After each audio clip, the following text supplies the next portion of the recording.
Ninguém nasce mulher, torna-se mulher. Comecei a minha explanação em plenário com a famosa frase de Simone de Beauvoir. O réu, após chegar nervoso em casa, o que é bem comum no universo doméstico, iniciou uma discussão com a esposa e, após se melindrar, lhe deu uma rasteira. Em seguida, passou a agredi-la com o uso de um bastão de madeira, deixando hematomas na cabeça, face posterior do antebraço e tornozelo da ofendida.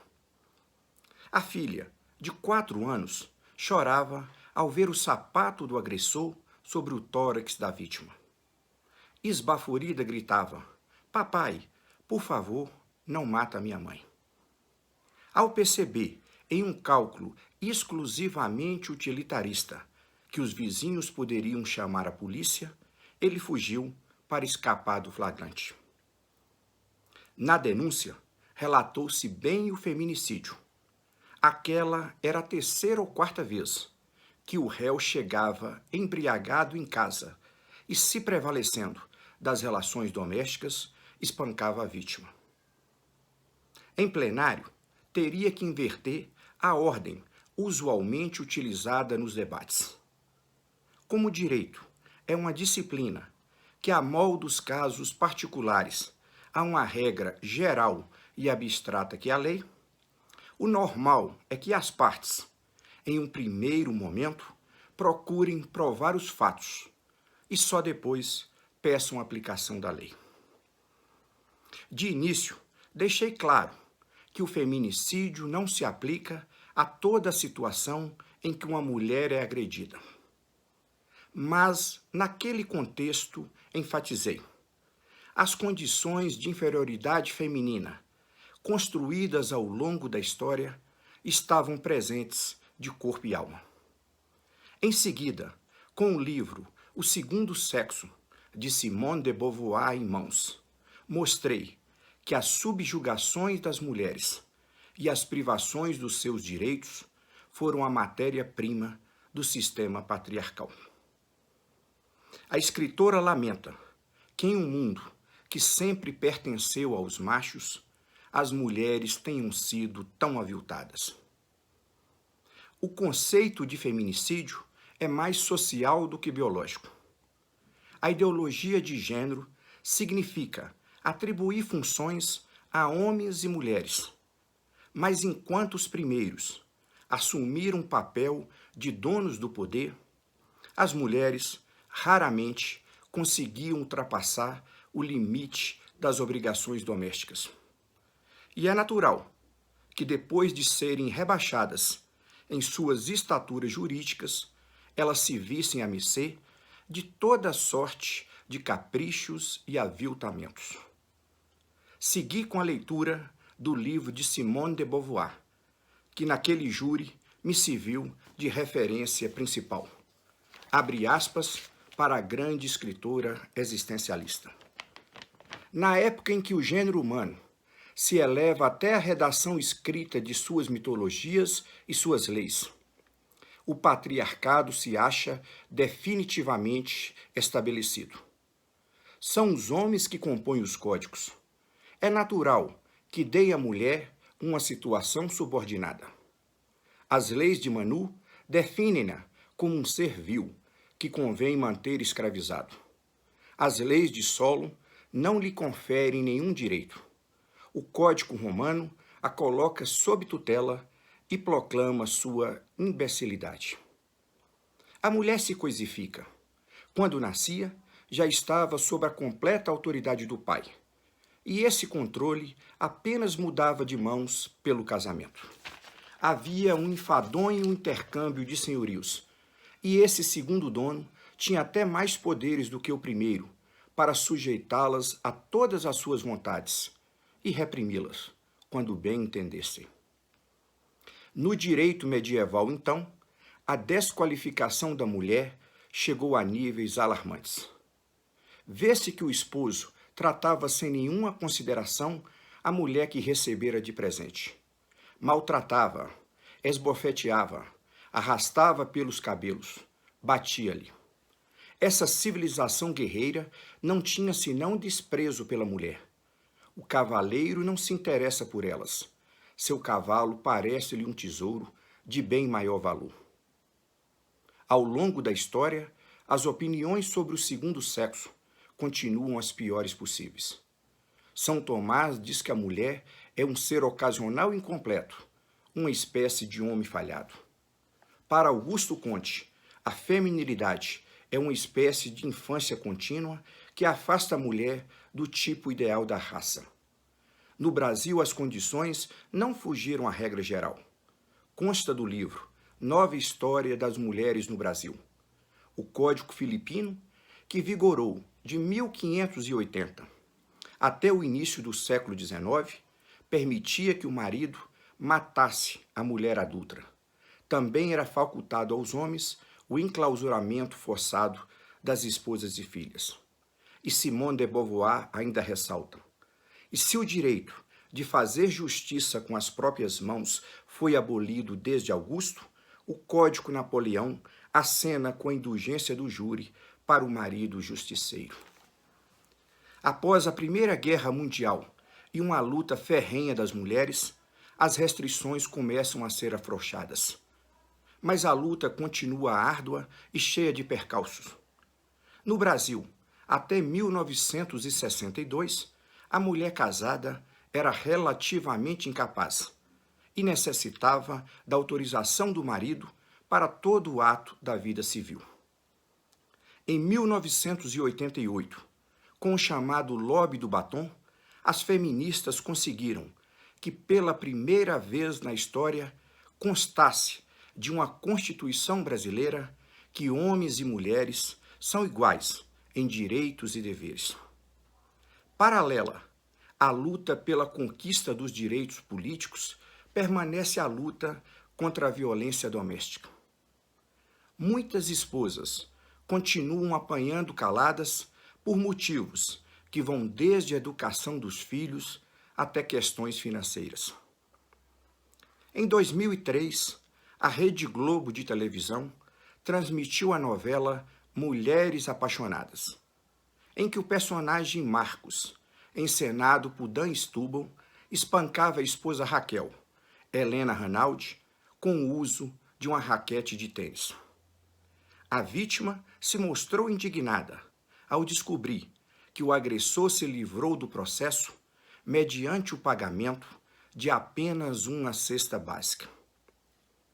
Em 2006, finalmente, foi aprovada a Lei Maria da Penha, que previu a possibilidade de prisão preventiva dos agressores. A lei, ecoando as críticas feitas pela novela, vedou a aplicação de cestas básicas e outros institutos despenalizadores, e que, na prática, estavam tendo pouquíssimo efeito. No entanto, disse aos jurados, a violência doméstica continua em alta. Após a apresentação de todos esses dados, peço que Vossas Excelências acompanhem atentamente comigo a leitura do crime de feminicídio que, a partir de 2015, foi inserido no Código Penal. Homicídio qualificado. Se o delito é cometido contra a mulher por razões da condição do sexo feminino. Considera-se que há razões de condição do sexo feminino quando o crime envolve: inciso 1, violência doméstica e familiar. Inciso 2, menosprezo ou discriminação à condição de mulher. Ora, a vítima, que na véspera do Natal foi espancada pelo marido, e todos veem como ela é forte, traz na sua condição particular de mulher o histórico de desrespeitos que, infelizmente, se ligaram ao gênero feminino durante séculos. Não é nada fácil a situação de muitas delas. A dupla jornada, trabalhar fora e gerenciar a casa, é uma situação estafante por si só. O inaceitável é que, em pleno século XXI, alguns homens se sintam no direito de corrigi-las com ameaças e espancamentos.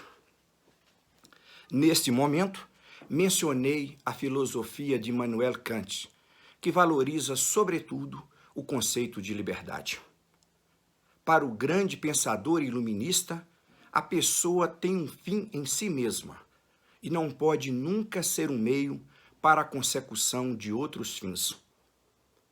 Este conceito afasta por completo a ideia de ajuste ou manipulação do ser humano a situações que aviltem ou desprezem a sua autonomia.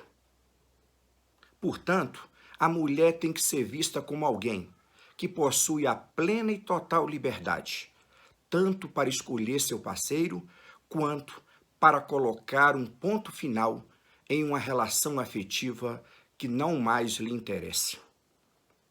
Disse em seguida: já que citei um grande autor alemão, Kant, citarei outro, Hegel, para quem o amor não significa desejar o outro, mas sim desejar o desejo do outro. O amor verdadeiro é amparado na autonomia das partes. Nenhuma pessoa pode forçar outra ou lhe impor, através de ameaças e constrangimentos, o dever de permanecer consigo. Afinal de contas, sem a liberdade, o que é o ser humano? Um boneco? Uma marionete? O amor é uma conquista e não uma imposição. Mas, na prática, a luta é difícil. Recentemente foi lançada a campanha Não é Não, para combater o assédio sexual nos carnavais e dizer, em alto e bom som, que a liberdade de escolha das mulheres é um ponto intransponível nas relações afetivas. Disse aos jurados: agora tenho certeza que vossas excelências compreendem o alcance e a necessidade da criminalização do feminicídio, que surgiu como uma resposta do poder público à violência doméstica. Um outro ponto que também precisa ser ressaltado é que o machismo, como um conceito arraigado na sociedade brasileira, continua presente nos júris. Em uma sessão em Congonhas, o advogado perguntava à vítima por que ela pretendia retomar o relacionamento com o réu. O defensor leu uma série de mensagens de WhatsApp de caráter íntimo que estavam nos autos. Abre aspas. Estou de calcinha vermelha te esperando. Nós nos damos muito bem na cama. Fecha aspas. A leitura, naturalmente, afetava os envolvidos. O defensor ainda mostrou uma série de emojis e bilhetes. O objetivo era a desqualificação da vítima. Essas estratégias têm sido comuns nos plenários. No julgamento de Dock Street, Evandro Lins Silva caprichou em imputar defeitos à vítima Ângela Diniz. Adúltera e messalina foram dois dos adjetivos mais recorrentes, utilizados naquela sessão do Tribunal do Júri que ocorreu em Niterói no ano de 1977. No caso de Congonhas, pretendia-se ressaltar o argumento injustificável de que se a vítima perdoa o agressor é porque ele tem lá as suas qualidades. Entre aspas, bateu apenas porque estava enfurecido e tomou umas cervejas a mais. Esta argumentação é extremamente perniciosa, por se emparelhar a uma tradição machista, que além de reduzir as agressões ao ambiente doméstico, ainda imputa defeitos à vítima. Se porventura ela resolve dar uma nova chance ao companheiro, tende a perder parte do apoio entre os próprios amigos e familiares. Em minha fala inicial, disse que a relação a dois é mais complexa do que isso. Infelizmente, é corriqueiro que vítimas de agressões domésticas percam a autoestima e se sujeitem à tirania de companheiros espancadores. Em seu livro Feminismo em Comum, Márcia Tiburi conta que sua avó, era agredida pelo marido nos grotões do Rio Grande do Sul dos anos 1940. A situação foi tão drástica que levou uma das filhas do casal a repudiar o casamento e a considerá-lo como algo obtuso e ruim.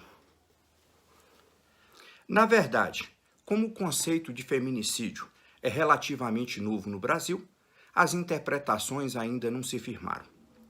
A expectativa é que os julgamentos deem consistência e plasticidade a ideias que ainda estão na fase embrionária. O desafio é de todo o país. A mesma sociedade que por tantos anos fechou os olhos e fez ouvidos de mercador à violência doméstica, terá que aprender a conviver em uma realidade em que o respeito à mulher é condição sine qua non de toda relação jurídica e social.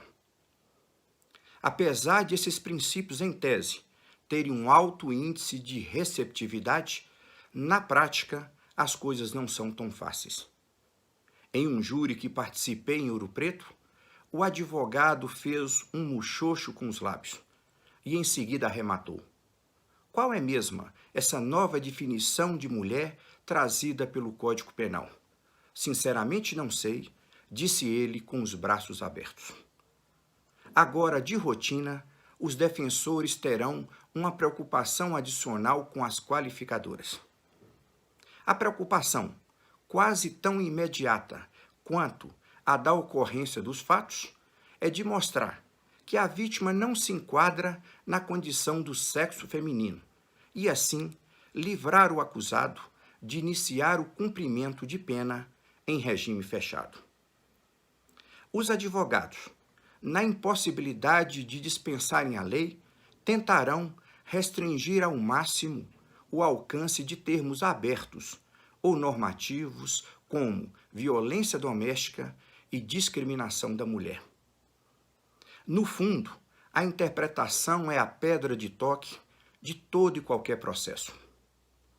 No livro As Provinciais, o filósofo e matemático Blaise Pascal adverte sobre a utilidade das interpretações.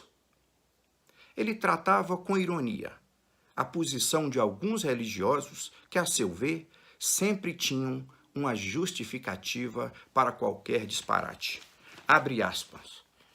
A forma de conciliarmos uma contradição aparente é a interpretação de algum termo.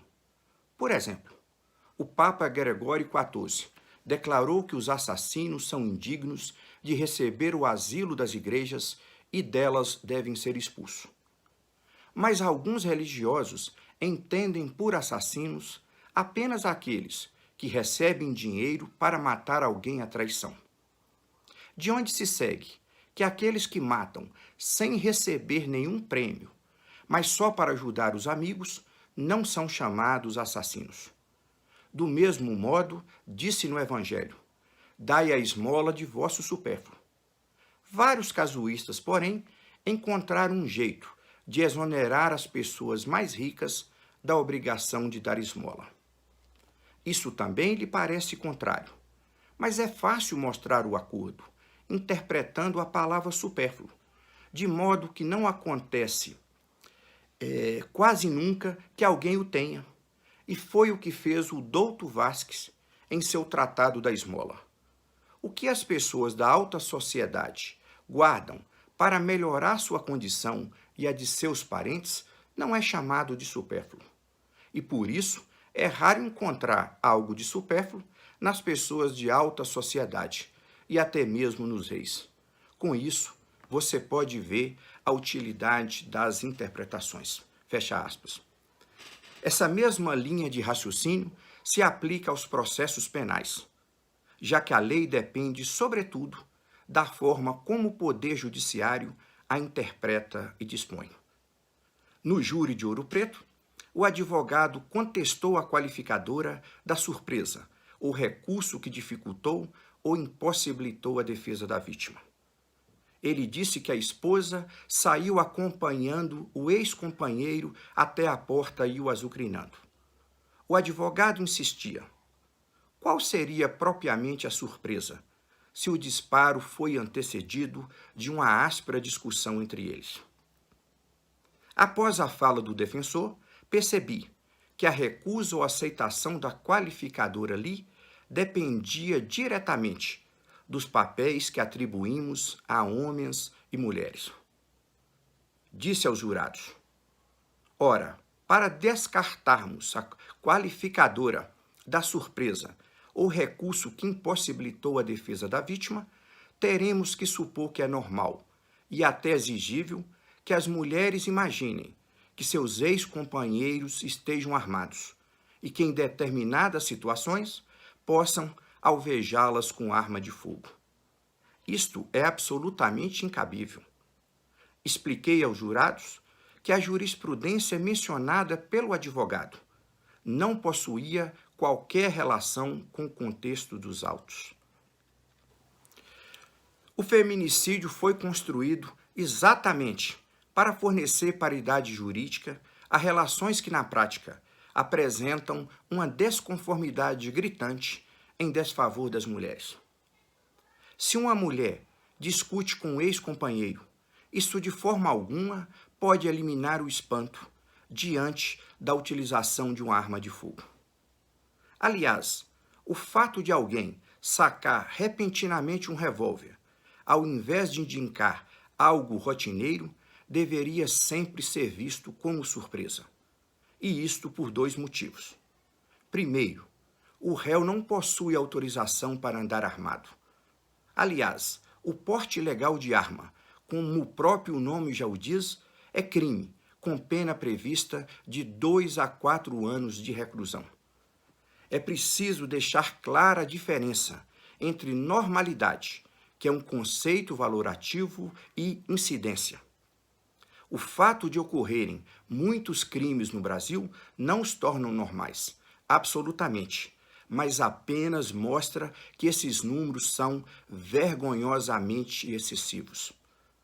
A capacidade de espanto ou de surpresa diante da prática de fatos delituosos, e o porte ilegal de armas é um deles, é um dado revelador sobre o estágio civilizatório de um país. O segundo ponto, em consonância com o primeiro, é que as interpretações jurídicas jamais devem favorecer a violência. A sociedade brasileira precisa rever vários de seus valores, disse.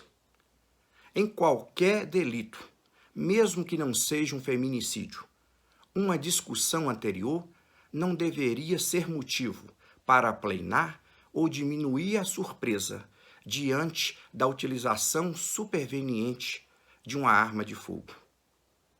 Mas, infelizmente, é assim no Brasil, porque a violência e as diversas formas de justificá-la estão plenamente inseridas na nossa história.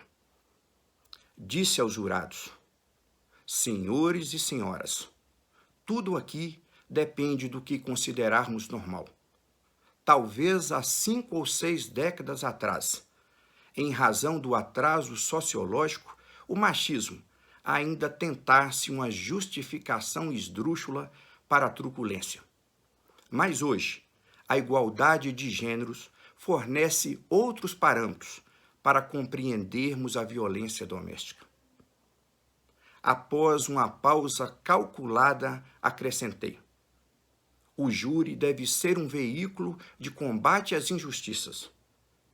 Devemos repudiar toda forma de sevícias e maus-tratos e dizermos aos agressores de mulheres, em um recado claro e incontroverso, que suas justificativas espúrias, machistas e anacrônicas serão totalmente repudiadas pelo júri. Grande abraço a todos.